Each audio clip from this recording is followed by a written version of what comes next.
अशोक गहलोत हैं पूर्व मुख्यमंत्री, जिनके बयान पर सीएम भजनलाल शर्मा का तीखा हमला। पूर्व मुख्यमंत्री अशोक गहलोत के बीजेपी प्रशिक्षण शिविर पर दिए गए बयान को लेकर मुख्यमंत्री ने पलटवार किया है और लिखा है कि गहलोत का मानसिक संतुलन बिगड़ चुका है। कांग्रेस आज कुछ राज्यों में ही सिमटकर रह गई है। जब कांग्रेस होटल में सरकार बचा रही थी, बीजेपी विधायक एक भारत श्रेष्ठ भारत की दिशा में प्रशिक्षण ले रहे हैं। उन्होंने कहा है कि गहलोत ने अपने जीवन में अच्छे विचार नहीं अपनाए हैं, इसलिए आज उनकी ये हालत है। कदम उठाए हैं, चाहे वो डिप्लोमेटिक स्टेप्स हो, चाहे वो इंडस वाटर ट्रीटी को अवेयर्स में रखने की बात हो, उसको लेकर उन्होंने अपना रोना पूर्व मुख्यमंत्री ने एक ट्वीट करके कहा है, ट्वीट करके ये कहा है कि हमारी सरकार तो उस समय होटलों में थी और ये लोग गुजरात के अंदर केवड़िया जा रहे हैं। यहाँ के सांसद और विधायक, मैं उनसे कहना चाहता हूं कि आपकी इस मानसिकता को ठीक प्रकार से करिए। आप अपने मानसिक संतुलन को खो बैठे हैं।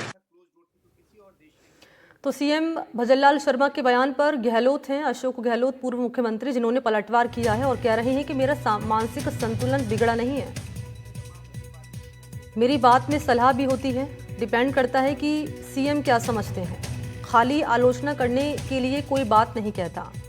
राजस्थान की सेवा के लिए 100 साल जीना चाहता हूं।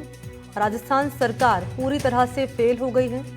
जिसकी भावना इतनी बड़ी हो, उसका मानसिक संतुलन हमेशा कायम रहेगा। ये मेरा कहना है मुख्यमंत्री भजनलाल शर्मा जी को। बीजेपी सरकार गुजरात में है, राजस्थान में क्राइम बढ़ रहा है, 1.5 साल से सत्ता में है, फिर भी प्रशिक्षण कर रहे हैं। इसका मतलब सरकार बुरी तरह से फेल है, निकम्मी हो गई है।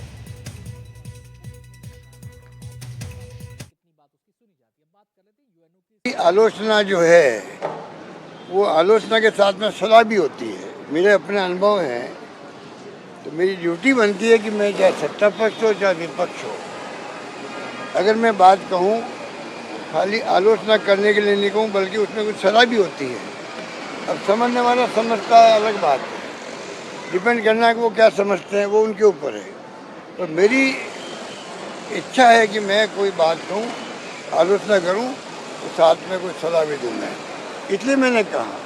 और मुख्यमंत्री जी ने शायद कहा कि क्या कहा मुख्यमंत्री ने कि मेरे मानसिक संतुलन बिगड़ गया है। मेरा कोई मानसिक संतुलन नहीं बिगड़ा है। मैं मुख्यमंत्री जी को, प्रधानमंत्री मोदी जी को विश्वास दिलाता हूँ, मेरा मानसिक संतुलन बिल्कुल नहीं बिगड़ा है।